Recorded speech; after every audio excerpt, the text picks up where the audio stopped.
The applause was still echoing when Maya Carter stepped off the commencement stage, diploma folder in hand, sunlight glinting off the rows of navy gowns.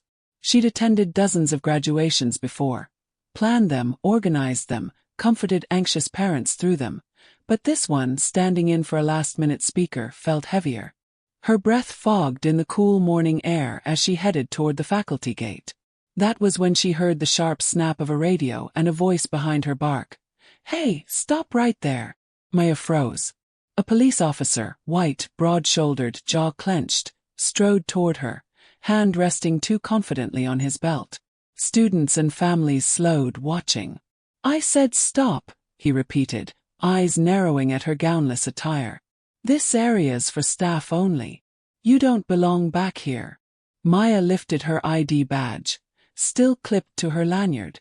"I do belong here," she said quietly. He didn't even look. His lip curled. "Sure you do," he muttered with a cold laugh. "Must have wandered in trying to get a better view of the fancy people, huh?" The words hit like a slap. Too loud, too deliberate. Conversations around them halted. A mother pulled her child closer. A graduate's smile faltered. Maya felt the humiliation rise, hot and sharp, but she kept her voice steady. "Officer, I work here." "Yeah." He leaned in, breath thick with disdain. "Doing what? Cleaning the floors?" A single gasp rippled through the crowd. Maya's fingers tightened around her badge. Before she could answer, a university admin sprinted toward them, face pale, urgency radiating. "Maya, thank God. I need you. It's urgent." The officer's smirk vanished. Maya turned slowly, and the crowd waited, stunned, because this moment was only the beginning. Maya Carter stepped down from the commencement platform as the final player's trumpet faded into the warm morning breeze. She'd filled in for the keynote speaker after their last-minute cancellation, one more crisis solved in a job full of them. Her heels clicked against the back walkway as crowds dispersed into clusters of excited families. She exhaled, ready to retreat to the operations tent. That's when she heard the sharp bark. "Hey! You stop!" Maya stiffened, turned. A campus police officer marched toward her. White, broad-built, sunglasses reflecting nothing but hostility. His hand hovered over his belt like he owned the entire quad. "I said stop," he repeated, voice slicing through the air. Maya lifted her staff lanyard. "Officer, I'm..." "Save it." He waved a dismissive hand. "This is a restricted area. Staff only." "I am staff." He chuckled under his breath. "Yeah, sure." What came to get a closer view of the fancy ceremony? Several families slowed their steps. A graduate's cap tilted as she watched. Maya kept her voice level. "I work here. I need to get through." "I doubt that." He stepped closer, gaze sweeping her attire. Simple black dress, low heels, no gown. "Doing what exactly?" "Cleaning up afterward." A father whispered to his wife. A student looked away, jaw tight. Heat rose in Maya's chest. "Officer, please step aside." He smirked. "Thought today was for graduates. Didn't know we were letting just anyone wander around." Before Maya could respond, an administrator burst from the side door. "Maya, the projection system failed. We need you now." Brooks' smirk faltered. Maya brushed past him, heart pounding, humiliation burning behind her ribs. The whispers followed her. And Officer Brooks watched her disappear into the restricted building, still certain he understood who she was. The operations center buzzed with nervous energy as Maya pushed through the glass doors. Tech staff crowded around the projection console, wires spilling like tangled vines across the floor. Her humiliation from outside clung to her skin, but she forced her shoulders straight. "Thank God you're here," said Lena, the AV coordinator. "The main feed cut out right after the last speech. We've got angry parents waiting for the live stream." Maya knelt beside the console. "Walk me through what happened." As Lena explained, Maya's fingers moved efficiently over the controls. Her voice steady despite the residual tremor in her chest. She could still hear Officer Brooks's mocking laugh, feel the sting of his assumption breaking across her like cold water. But there was no room for that now. Not while thousands depended on her. "Try rerouting through the secondary server," she said. Lena nodded and hurried off. A younger staff member lingered beside Maya. "Hey, I saw what happened out there." Maya didn't look up. "Let's focus on the feed." "He shouldn't have spoken to you like that," he insisted softly. Everyone heard him. Maya sighed. "Please. Not right now." Silence fell, heavy and uncomfortable. She hated that she sounded dismissive, but if she let herself think too much, the humiliation would crack open like a fault line. The feed blinked back to life. "Yes," Lena exhaled. "We've got video." "Good," Maya replied. "Let's keep monitoring to make sure it stays stable." The staff returned to their stations. Maya stood slowly, rubbing the ache from her knees. Her lanyard swung lightly against her chest, proof she belonged, yet somehow never enough to stop moments like the one outside. A soft knock sounded behind her. Marcus, one of the senior coordinators, stepped closer. "Maya, are you okay?" She hesitated. "I'm fine." Marcus frowned. "That's not what I asked." Maya forced a thin smile. "It's commencement day. We don't have time for anything else." He looked at her with the kind of concern that made her want to crumble. But she straightened again. "Let's keep things moving." Across campus, Officer Brooks entered the security office, annoyance etched across his face. He tossed his sunglasses on the table. His supervisor, Captain Dorsey, raised an eyebrow. "You look irritated. Something happened." Brooks leaned back, arms crossed. "Just stopped someone sneaking around where she shouldn't be." "Someone?"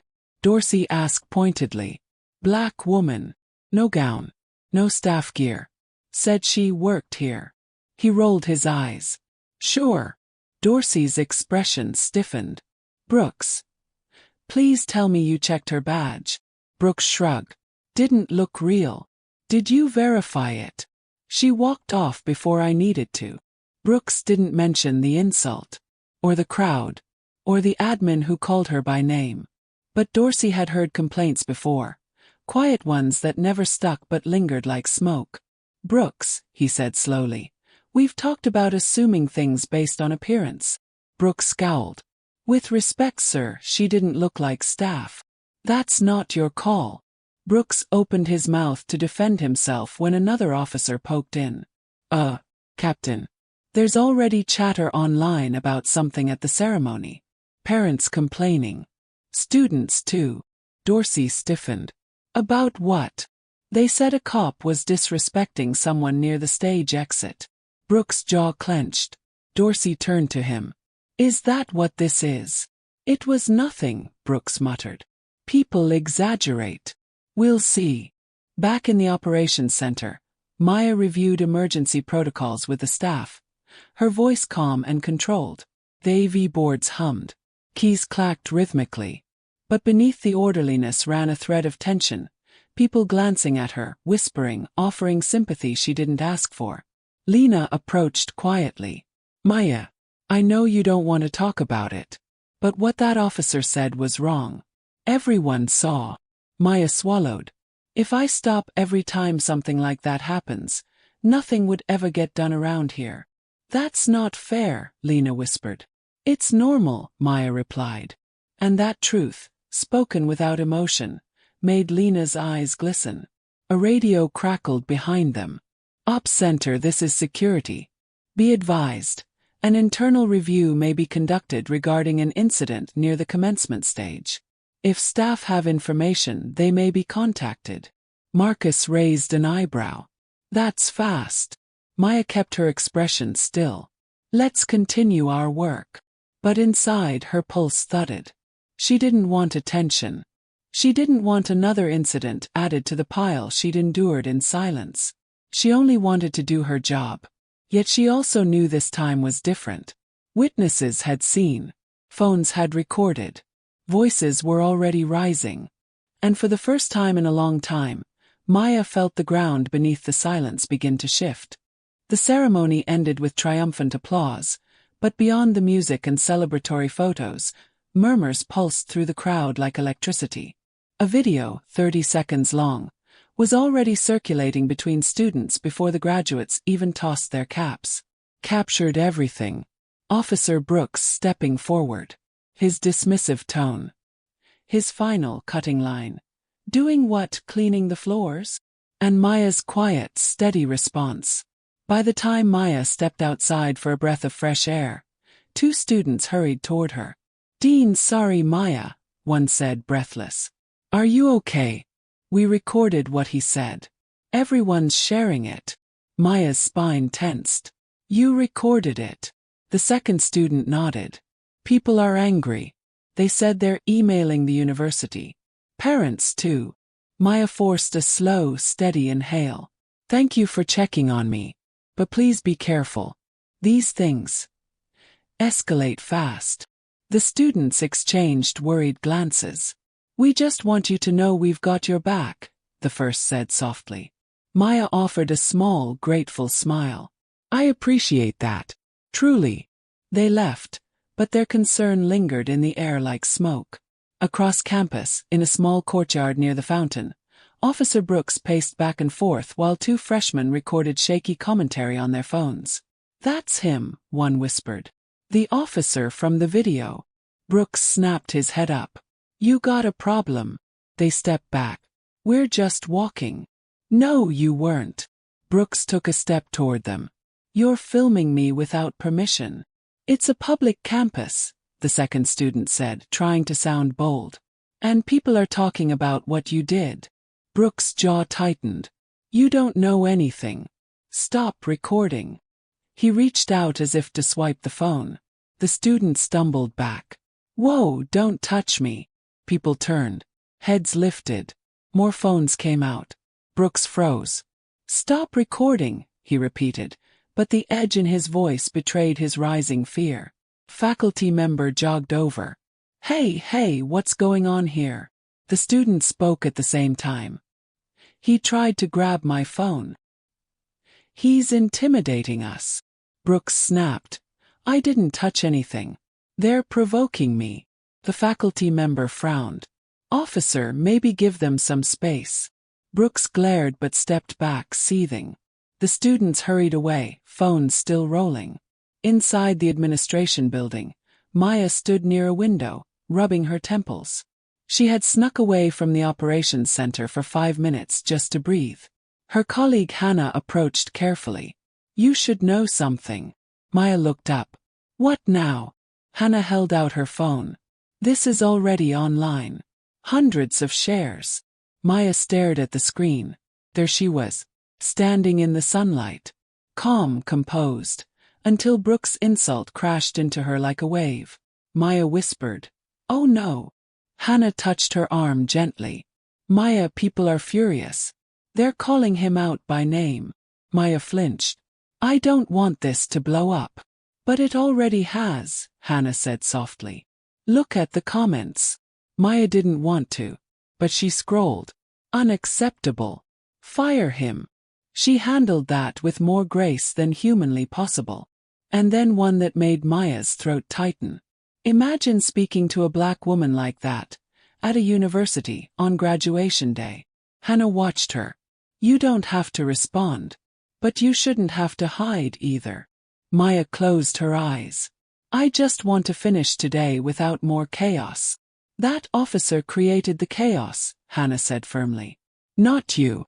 In the security office, Brooks sat rigidly while Captain Dorsey scrolled through a report on his tablet. The room felt colder than usual. "I just spoke with communications," Dorsey said. "They've received 12 complaints in the last hour." Brooks scoffed. "Parents love to exaggerate." "And students posted video," Dorsey continued. "Multiple angles." Brooks stiffened. Dorsey tapped the screen. "This doesn't look good." "It was a misunderstanding," Brooks snapped. "She wasn't where she was supposed to be." "She was exactly where she was supposed to be," Dorsey said sharply. Brooks leaned forward. "You taking their word over mine?" "I'm taking the video's word over yours." Dorsey locked eyes with him. And the student you intimidated earlier? Also on video. Brooks paled. They're lying. Are they? Dorsey asked quietly. Because from where I'm standing, there's a pattern forming. Brooks swallowed hard. We'll be reaching out to the woman you confronted, Dorsey added. We need her statement. Brooks stiffened. She'll twist it. Or, Dorsey countered, she'll tell the truth. Maya stepped outside again to clear her head. The sun had climbed higher, warm against her skin. Students walked by with careful smiles and sympathetic nods. She hated the attention. Yet she couldn't deny the shift in the air. People no longer silent, no longer looking away. Her phone buzzed. A message from the Chancellor's assistant. We need to meet. Today. Maya exhaled slowly. The real confrontation was about to begin. Maya sat in the small conference room outside the Chancellor's office, hands folded tightly in her lap. Afternoon light streamed through tall windows, striping the floor in gold. Her phone buzzed with notifications, emails, text messages, links to videos, but she ignored all of them. She kept her breathing steady, her expression composed. A soft voice called her name. Dean Carter. We're ready. She stood, smoothing the front of her blazer, and followed the assistant inside. The room was painfully quiet. A long mahogany table. 3 senior administrators on one side. The Chancellor, Rivera, seated at the head. Their faces carried a strange mix of politeness and discomfort, like people preparing to discuss a topic they wished would disappear. Maya, Chancellor Rivera said gently, thank you for coming on such short notice. She nodded. Of course. Please have a seat. Maya sat. The leather chair felt too large, the silence too loud. Rivera folded his hands. We've received numerous reports about an incident involving you and a campus police officer this morning. Maya inhaled through her nose. Yes, I'm aware. Vice Provost Daniels cleared his throat. Multiple videos have surfaced online. They're spreading quickly. Maya didn't flinch. I suspected they would. Well, Daniels continued, it has raised concerns, significant concerns about public perception. Parents are upset. Students are organizing statements. The press has emailed us. There it was. Not concern for her. Concern for optics. Maya kept her voice even. With respect, the incident wasn't created by the students or the parents. It wasn't created by the press. It was created by the officer. Long pause. Dean of Faculty, Miriam Holt, adjusted her glasses. Could you walk us through what happened? In your own words. Maya nodded, though her throat tightened. I was leaving the commencement stage to address an operations issue. I was approached by Officer Brooks. He demanded I stop, refused to look at my badge, and insinuated I didn't belong in a staff-only area. And the comment? Rivera asked quietly. Maya paused. He suggested the only reason I might be backstage was to clean the floors. In front of families, students, faculty. Their faces twitched, shame, discomfort, maybe even realization, but no one looked directly at her pain. Holt murmured, We're very sorry you experienced that. Daniels added, It's unacceptable behavior, of course. But we also need to be cautious. These situations can become highly sensitive. Maya lifted her eyes. Sensitive for whom? Daniels blinked. Pardon. For whom is it sensitive? She repeated. The students, the black faculty, or the institution trying to avoid bad press. Rivera exhaled slowly. Maya. No, she said softly but firmly. I've dealt with comments like this for years. Microaggressions, assumptions, being questioned in buildings I oversee, being asked to show identification twice as often as my white colleagues. I've let it go every time. But today was different. Today, everyone heard him. The room fell utterly still. Rivera leaned forward. We understand this isn't an isolated experience for you, and that is deeply troubling. But we must handle this carefully. The police union is already involved. Course they were. Daniels added. Officer Brooks claims it was a misunderstanding. He says you refused to identify yourself. Maya felt a tired laugh rise in her chest. My badge was in my hand. Holt spoke gently. We don't doubt your account. But we must document everything thoroughly. Maya's gaze sharpened. Are you planning to take action? Or create paperwork? Holt looked down. Rivera cleared his throat. We've launched an internal review. Officer Brooks will be interviewed. Witnesses will be contacted. We expect full cooperation from all parties. Maya nodded, though her stomach churned. What about the students he confronted earlier? Rivera looked surprised. What do you mean? He tried to intimidate students who recorded the incident, she said. Someone told me there's video of that too. Rivera's eyes widened. Daniels scribbled notes. We hadn't been informed of that, Holt said. Maya clasped her hands together. This isn't a single misjudgment. It's a pattern. And if that pattern isn't acknowledged, the university is complicit. The words hung in the air with undeniable weight. Rivera leaned back, absorbing her statement. Maya, you're right. We cannot allow patterns like this to persist. Daniels looked uneasy but agreed. We will expand the review. A knock sounded. The assistant opened the door slightly. Officer Brooks is here. Maya's stomach tightened. Rivera glanced at her. Are you comfortable remaining for this portion of the meeting? Maya inhaled slowly. Yes. Brooks entered, stiff and defensive, shoulders squared like armor. He froze when he saw her across the table. Rivera gestured to a seat. Officer, please sit. Brooks sat but refused to look at Maya. Rivera began. We've gathered today to discuss an incident. Brooks cut in. There was no incident. Just a misunderstanding. Maya held his gaze. A misunderstanding doesn't require insulting someone. Brooks's jaw tensed. I didn't insult anyone. Multiple recordings say otherwise, Holt said evenly. Brooks flushed. People exaggerate. Rivera spoke carefully. Officer Brooks, your conduct raises serious concerns. You will be investigated thoroughly. Brooks finally looked at Maya. Anger, fear, and something like regret flickering all at once. But it was too late. The door closed behind him with a soft click, and Maya felt the floor shift beneath them all. For the first time, institutional silence had cracked. The next morning, the administration building felt unusually tense. Staff whispered in doorways. Security officers lingered in halls they never normally patrolled. Every conversation seemed to hush when Maya walked past. She kept her shoulders squared, her steps steady, though her heart beat in a slow, heavy rhythm.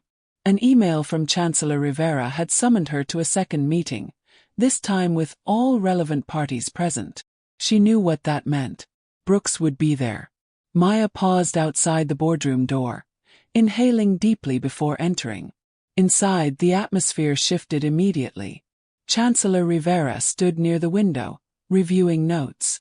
Vice Provost Daniels sat rigidly, hands clasped. Dean Holt offered a stiff, sympathetic smile. And at the far end of the table sat Officer Brooks, arms crossed, jaw clenched, foot tapping in irritation. He didn't acknowledge her. Rivera gestured politely. Maya, thank you for being here again. Brooks muttered under his breath. Of course she's here. Maya heard it, but she didn't respond. Rivera cleared his throat. Let's begin. Officer Brooks, we're here to address the allegations against you. Both the initial confrontation and the subsequent incident with students. Brooks leaned back. Like I said yesterday, it was blown out of proportion. She didn't identify herself, and the students were provoking me. Maya sat quietly, watching his words crumble even as he spoke them. Rivera continued. We've reviewed additional video. It contradicts your statements. Brooks's face reddened. Those videos don't show everything. Holt spoke gently but firmly. They show more than enough. A silence settled. Then Rivera turned toward the door. Before we continue, there's someone who needs to join us. The assistant opened the door. The chancellor of the university entered. A hush fell over the room. Even Brooks straightened in his seat. Chancellor Rivera addressed the group. This incident involves someone critical to the university's leadership. It's only right that we address this transparently. Brooks frowned, confused. Leadership? What leadership? She's staff. Rivera met Maya's eyes, giving her a small nod. Maya Carter, he said, is not only staff. She is our dean of students. The room froze. Brooks's head whipped toward Maya, disbelief slicing across his features. Dean, he stuttered. She's what? Maya held his gaze, calm and unflinching. Brooks shook his head aggressively. No way. She wasn't dressed like a dean. She wasn't. I mean, she didn't look. He stopped himself, but the damage was done. Holt's eyes widened. Daniels exhaled sharply. Rivera's jaw tightened. Maya's voice was soft, but it cut through the silence like a blade. I didn't look like someone you believed deserved respect. That's the problem. Brooks opened his mouth, but no sound came out. Rivera continued. Officer Brooks, you confronted a high-ranking university official without cause, refused to verify her badge, publicly humiliated her, and then attempted to intimidate students who recorded the encounter. Brooks sputtered. I didn't know she was the dean. Rivera's tone hardened. Respect is not conditional on rank. Beat of silence. Maya finally spoke. What happened to me isn't new. Not for me, and not for many people who work or study here. The only difference is that this time, too many people saw it to be ignored. Brooks's face was a swirl of panic, anger, and dawning comprehension.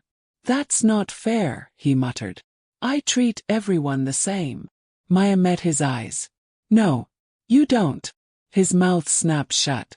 Rivera turned to Maya. Dean Carter, would you like to give your statement formally while we're all present?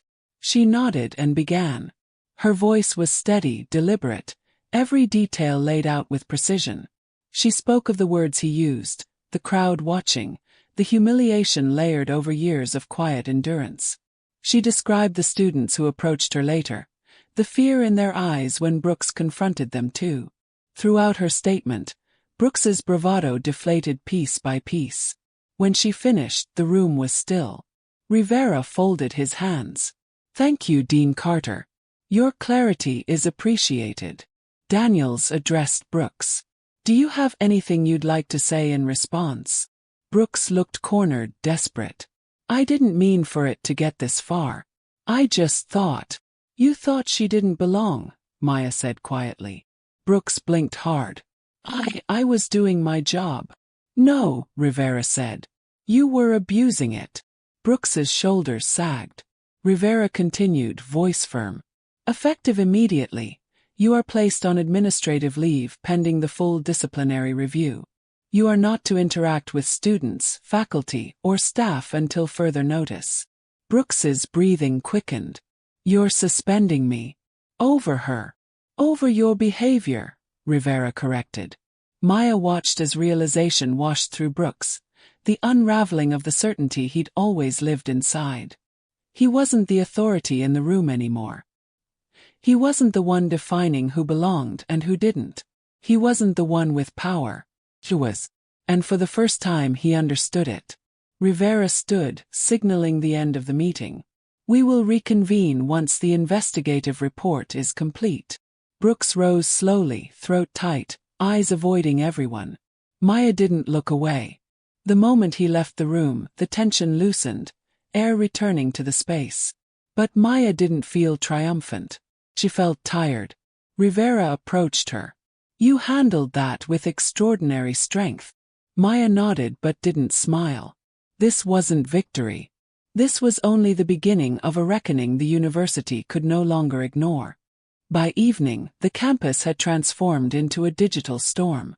Notifications pinged nonstop across every device. Student group chats exploded. Alumni forums lit up. The university's social media accounts were flooded with thousands of comments: outrage, solidarity, disbelief.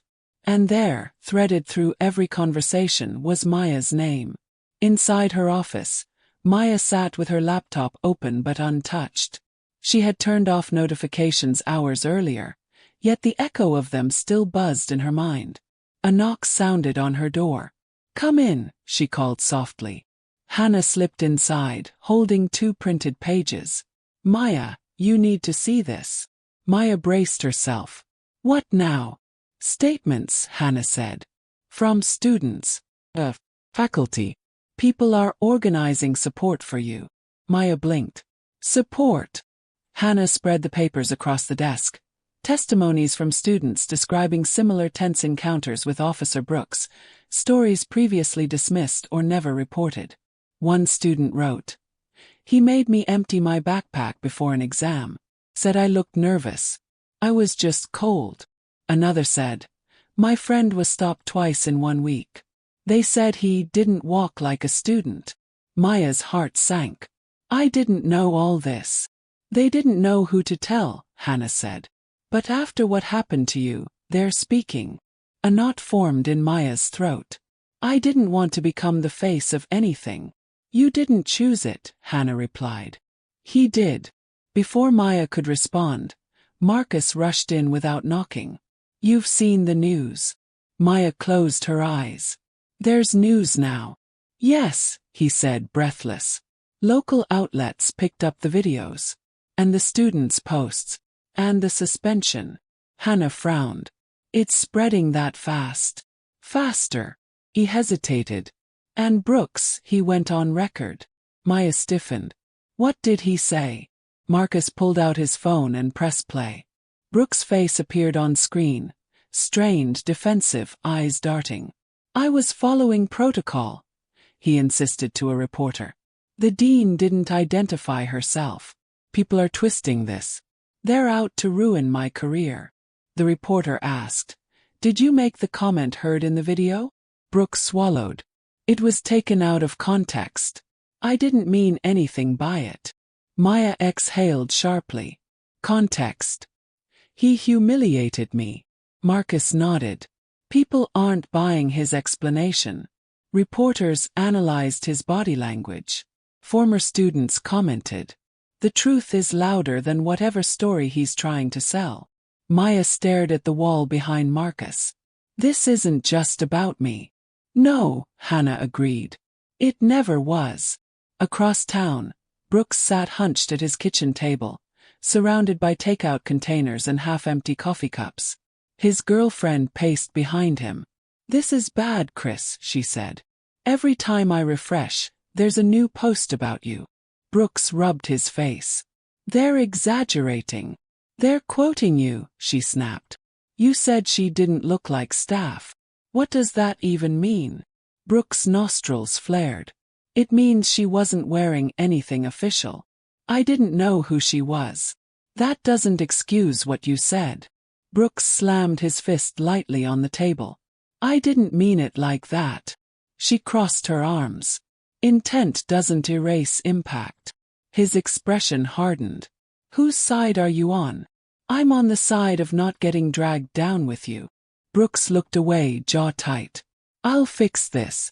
The union will fix it." But even as he said it, dread coiled in his stomach. Back on campus, Maya stepped outside for air. The courtyard was quieter now, shadows stretching long across the bricks. A group of students spotted her and hesitated. When she waved gently, they approached. "Dean Carter," one said, voice trembling with respect. "We just want to say, we're sorry this happened to you." Another added, "We're organizing a statement. But only if you're okay with it." Maya softened. "You don't need my permission to speak truth." "But we want your comfort," a student said. "We don't want to hurt you more." Maya's eyes stung unexpectedly. She steadied her voice. "Your voices matter. And if you're speaking up, not for me but for yourselves, then that means more than you know." The students nodded, relieved. One asked, "Are you doing okay?" Maya hesitated. "I'm trying." They smiled sadly. We've got you. As they walked away, Maya felt something shift inside her. Not triumph, not closure, but a quiet affirmation. She wasn't alone. Later that night, Maya sat in her apartment with the lights dimmed, sipping lukewarm tea. She finally opened her laptop to scroll through emails. Messages of support poured in from alumni she hadn't spoken to in years. Faculty offered statements. Staff shared stories they'd never dared voice. But nestled between the kind messages were darker ones. Anonymous threats, racially charged slurs, accusations of ruining a good officer's life. Maya closed her eyes, exhaustion heavy in her bones. Her phone buzzed again. A message from Chancellor Rivera. Investigation expanding. Brooks' credibility weakening. Evidence strong. We'll update tomorrow. Rest if you can. Rest. The one thing she could not do. She set the phone aside and leaned back, listening to the quiet hum of her apartment. The truth was out now. It echoed louder than denial, louder than fear, louder than decades of silence. But truth came with weight. And tonight Maya felt every ounce of it. The disciplinary hearing took place in a windowless conference chamber deep in the administrative wing, a place used only for the most serious proceedings. The walls were lined with neutral gray fabric, meant to absorb sound but instead trapping every anxious breath. A long table stretched down the center, water pitchers lined neatly along its surface. Maya stood outside the door, steadying her breath. Hannah squeezed her arm. You don't have to be perfect in there. Just be you. Maya gave a faint smile. Being me is what got us here. Hannah's expression softened. Being him got us here. Before Maya could respond, the door opened. Dean Carter. We're ready for you. She stepped inside. The board members sat at the far end, 6 of them, with Chancellor Rivera presiding. Staff representatives filled a few seats on the left. The police union reps sat on the right. And at the opposite end of the table, looking smaller than she'd ever seen him, sat Officer Brooks. He didn't look up. Rivera spoke. We will begin with Officer Brooks' testimony. Dean Carter, you may observe until you are called to speak. Maya nodded and took her seat. The air thickened as Brooks rose, clearing his throat loudly. Thank you. I'd like to explain what happened from my perspective. One board member gestured for him to proceed. Brooks lifted his chin. I was monitoring the restricted backstage area during commencement. I saw someone entering the zone without a gown, without official markings. I asked her to identify herself, but she refused. Maya's jaw tightened, but she stayed quiet. Brooks continued. She acted dismissive, evasive. It was my responsibility to ensure only authorized individuals were in that area. A board member adjusted his glasses. Did she show you her badge? Brooks hesitated. Not clearly. She held something up, but I couldn't confirm what it was. Did you ask to inspect it? Brooks swallowed. I didn't get the chance. She walked away. A murmur rippled through the board. Another member asked. And the comment you made? It appears clearly in multiple recordings. Brooks stiffened. It was a joke. A joke, the board member repeated flatly. I didn't mean anything by it. People are twisting it. Across the table, Maya watched him unravel. His voice trembled beneath forced confidence. Rivera interjected. And the separate incident with the students. Brooks' face reddened. They were filming me without permission. I felt threatened. A union representative leaned forward. Officer Brooks was trying to maintain control in a rapidly escalating situation. A board member raised an eyebrow. The videos show him reaching for a student's phone. The union rep shifted uncomfortably. Context is important. Rivera pressed. Do you dispute the video evidence? Brooks swallowed hard. It doesn't show everything. Maya closed her eyes briefly. She could feel the room tilting. Logic on one side, stubborn denial on the other. Rivera nodded solemnly. We've heard your account. Please take your seat. Brooks sat down heavily, his breath unsteady. Rivera turned to the board. We will now hear from witnesses. Two parents testified first, describing the shock of hearing Brooks' words during what should have been a celebratory moment. A father said, "My daughter froze. She looked at me and whispered, 'How could he talk to her like that?'" Student spoke next. "I didn't know she was the dean. But even if she weren't, no one deserves that tone." Another student told the board about Brooks confronting him later. "He stepped toward me and said I was provoking him. I was scared. I never said anything like that." The videos were shown, grainy clips from phones but undeniable. Brooks' shoulders hunched further with each one. Finally Rivera said, "Dean Carter, please come forward." A ripple of emotion moved through Maya's chest. She stood, walked to the center of the room, and addressed the board. Her voice was calm, but every word carried the weight of years. "I was heading backstage to fix a technical emergency. Officer Brooks stopped me. I held up my university badge. He did not look at it. He paused. And then he made a comment suggesting that the only reason I might be backstage was to clean the floors. In front of parents, students, staff." A board member asked gently, "How did that affect you?" Maya breathed in slowly. "It wasn't just the humiliation. It was the familiarity. I've been questioned entering buildings where I work. Stopped twice in one day. Treated as if I don't belong, despite being the dean of students for the last 5 years." A quiet gasp traveled around the table. Maya continued. "His words didn't come from confusion. They came from assumption, bias, dismissal. And this time, witnesses were present." The board watched her closely. "I don't want retribution," she said softly. "But I do want accountability. Not just for me, but for the students who have had similar encounters and stayed silent." When she returned to her seat, the silence that followed was heavy and electric. Rivera spoke. "Thank you, Dean Carter." He turned to Brooks. "Do you wish to respond?" Brooks rose shakily. I didn't know she was the dean." "That is not the issue," Rivera said. Brooks' voice cracked. "I didn't mean to." "Intent does not erase impact," Holt interrupted. Brooks looked around the room, at faces no longer sympathetic.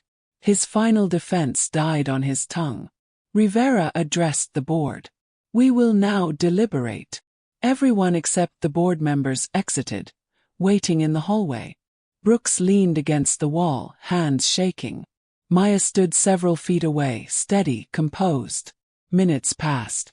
Then 20. Then 30. Finally the door opened. "Please return," Rivera said. Everyone resumed their seats. Rivera looked down at the decision letter, then up at Brooks. "Officer Christopher Brooks," he read. "The board finds you in violation of university conduct standards, misuse of authority, and discriminatory behavior. Your badge is suspended effective immediately, pending termination review." Brooks' breath hitched. Rivera continued, "This institution will not tolerate patterns of intimidation or racial bias." Maya exhaled slowly, relief and sorrow mingling in equal measure. The truth had spoken, and the consequences had begun. The next morning arrived with a gray, unmoving sky. Heavy, dull, expectant. Maya sat in her office, staring at the blinking cursor on her laptop.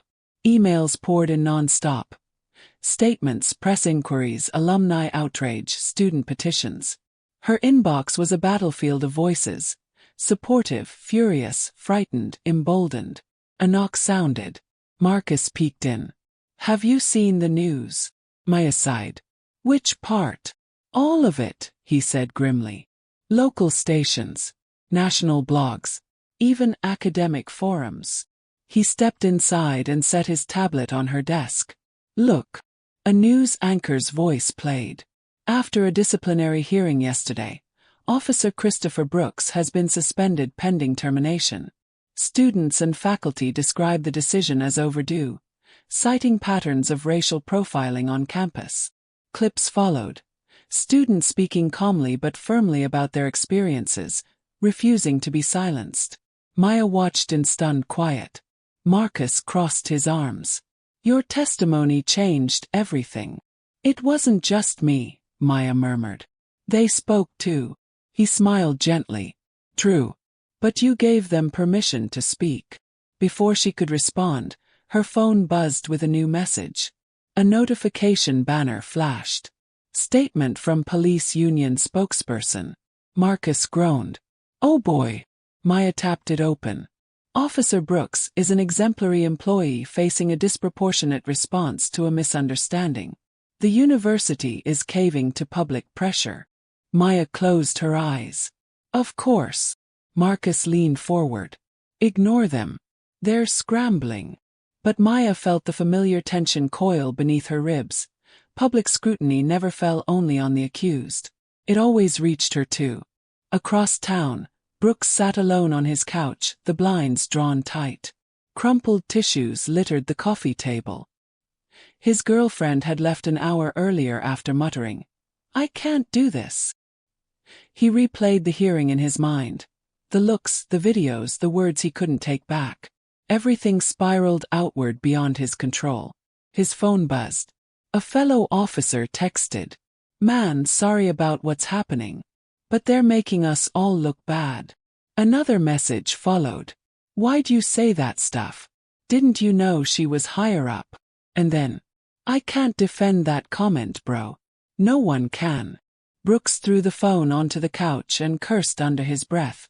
"They're abandoning me," he muttered. "All of them." He stood abruptly, pacing. "I didn't mean it like that. It wasn't racist. It wasn't." His voice cracked. "It wasn't supposed to be anything. But intent meant nothing now. And truthfully, it never did." That afternoon, Maya walked through campus on her way to a meeting about student safety reforms. As she passed the quad, whispers followed her. Not of shock anymore, but gratitude. "Dean Carter, thank you. You're making this place safer. Because of you, people are listening now." She nodded politely, though a part of her recoiled from the attention. Visibility was never safe. Visibility invited backlash. A student jogged up to her. "Dean Carter. Sorry to bother you, I just wanted to say, my little brother saw the news." He said it was the first time he felt like someone in power stood up for people like us. Maya's throat tightened.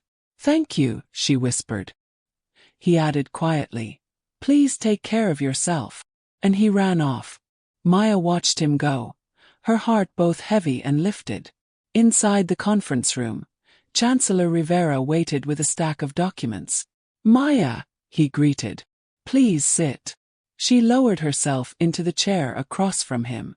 "What's happening now?" Rivera exhaled slowly. "As you know, the board's decision is final. Brooks is suspended pending the final HR review, but..." He paused. "He will not return to this campus." Maya nodded. Rivera continued, "We're drafting a campus-wide message. Not only about the incident but about new accountability measures. Bias training. Oversight committees. Reporting pathways for students." Maya blinked. "All of that. Already." He smiled faintly. "You were right. This isn't about one officer. It's about the environment that allowed him to operate unchecked." She swallowed hard. "I didn't want to become the symbol of anything." Rivera leaned forward. "You're not a symbol. You're leader. And sometimes leadership is forced upon us at the moment we least want it." Maya let out a slow breath. "I'm still processing it." Rivera nodded. "That's human."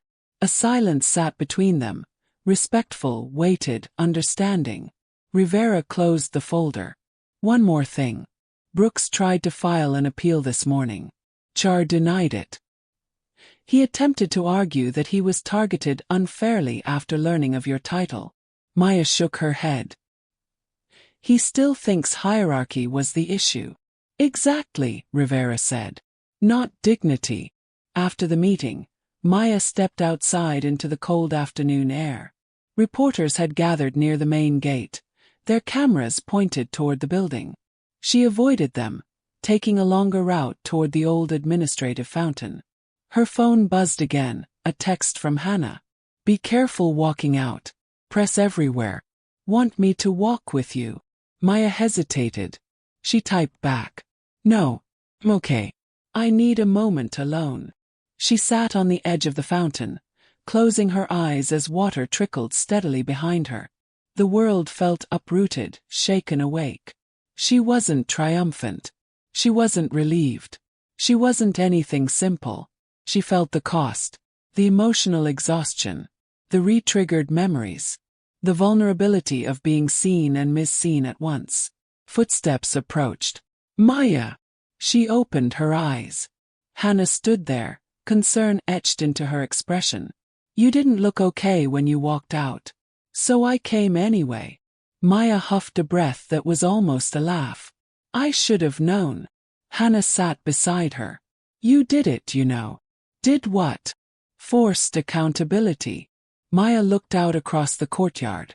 Sometimes accountability feels like grief. Hannah nodded. That's because justice always arrives with a price. But it still matters. A gust of wind rustled the fountain's surface. Maya whispered, I just hope the students feel safer after this. They already do, Hannah said. You've changed something real. Maya leaned back, letting the cold stone ground her. She didn't feel victorious, but she felt steady. And sometimes, in the aftermath of injustice, steadiness was enough. Across town, Brooks received an email. Final notice. Suspension pending termination. His vision blurred as he read it. His fall had begun. And there was no undoing it. The campus was quiet the next morning, unusually so. Overnight rain had dampened the lawns and darkened the stone steps, leaving behind a soft chill that settled into everything. Maya walked across the quad slowly, her breath visible in the air. Students headed to early classes moved aside for her, offering small smiles, nods of solidarity, but she kept her gaze forward. She hadn't slept, maybe an hour or two at most. Every time she closed her eyes, she saw flashes of yesterday.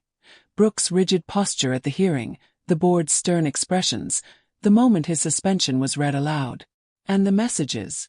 So many messages, both uplifting and hateful.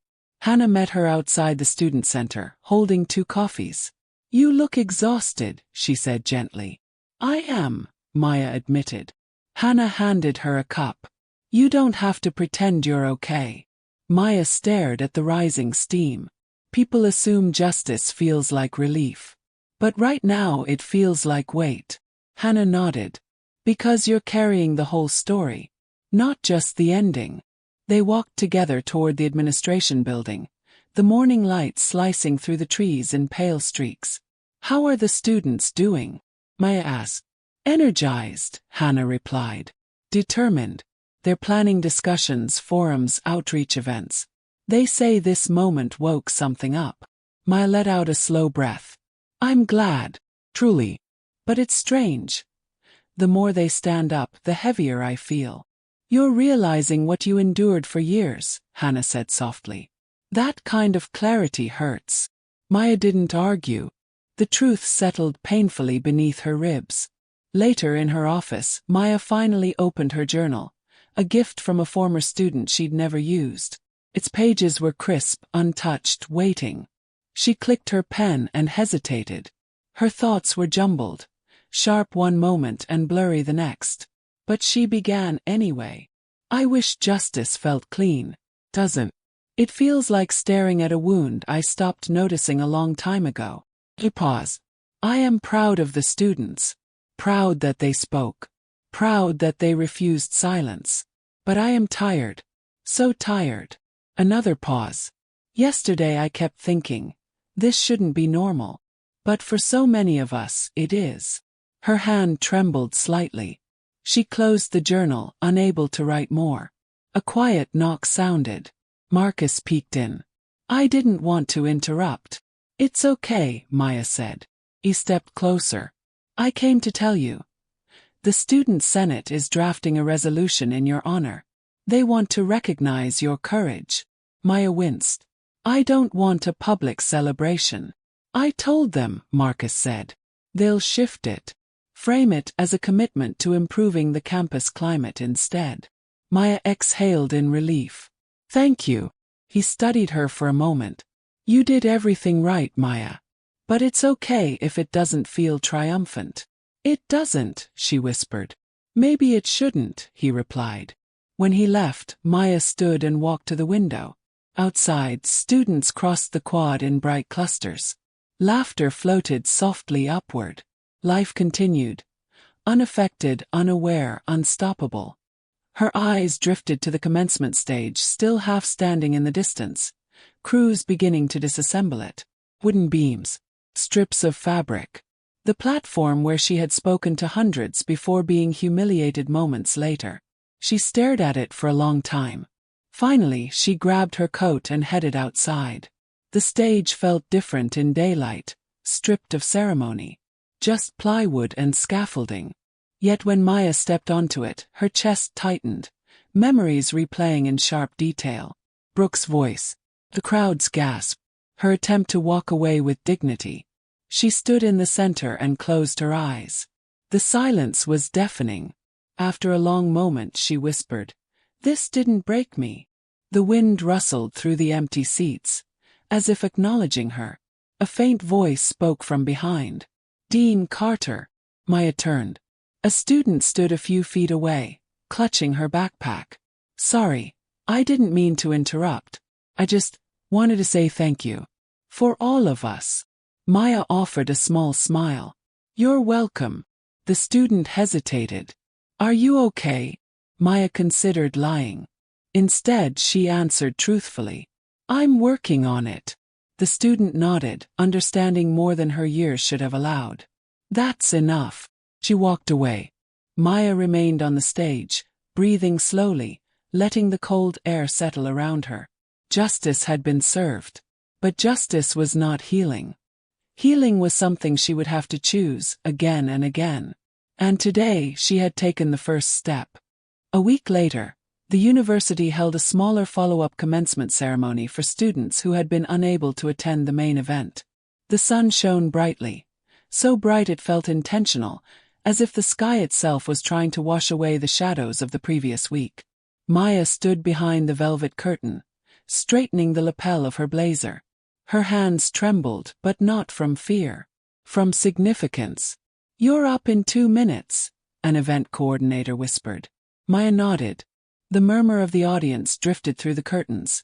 Parents chatting, students laughing nervously, faculty settling into their seats. Hannah slipped in beside her. "You sure you're ready?"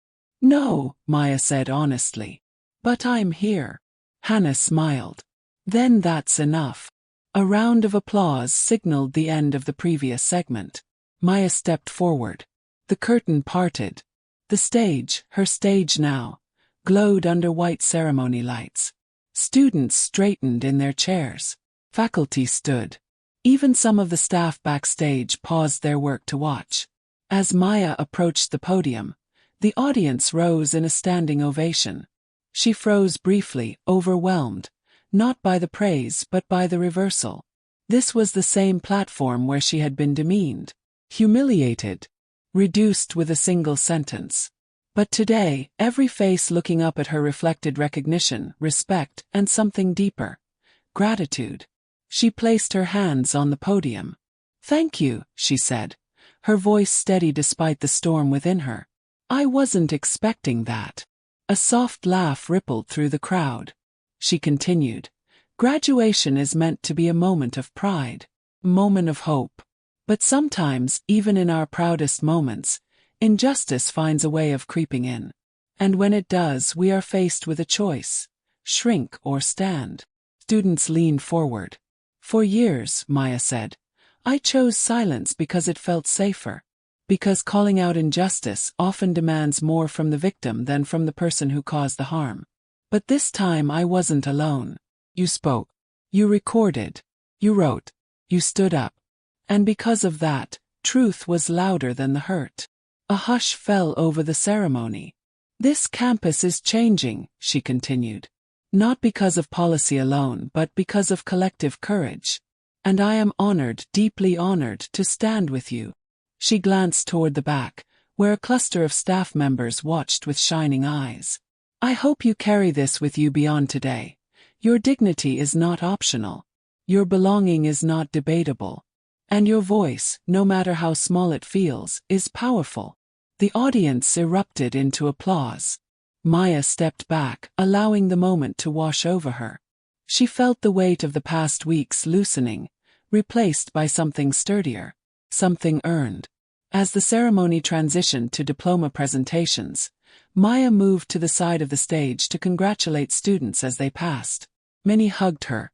Some whispered thank yous. Others simply smiled, eyes glistening. One mother said, "You showed my daughter how to stand tall." Maya's chest tightened. She already knew. Across town, in a dim apartment, Brooks sat hunched over his couch, watching the ceremony live stream on his laptop.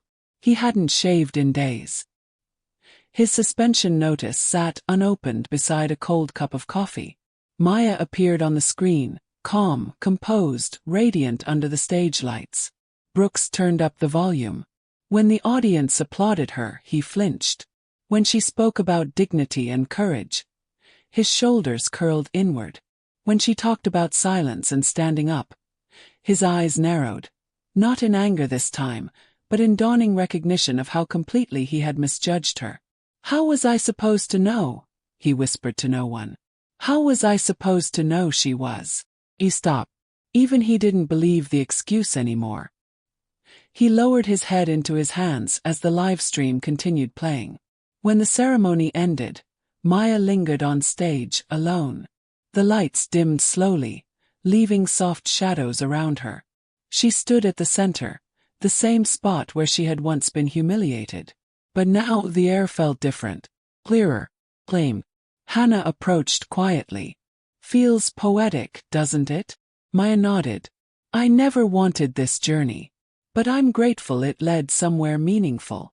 "You took back the moment," Hannah said. "You made it yours." Maya looked out over the empty rows of seats. Maybe that's what healing is. Not erasing what happened, but transforming the place where the hurt lived.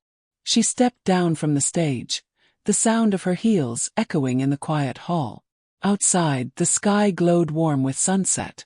A new ending, a new beginning, and for the first time in a long while, Maya felt whole.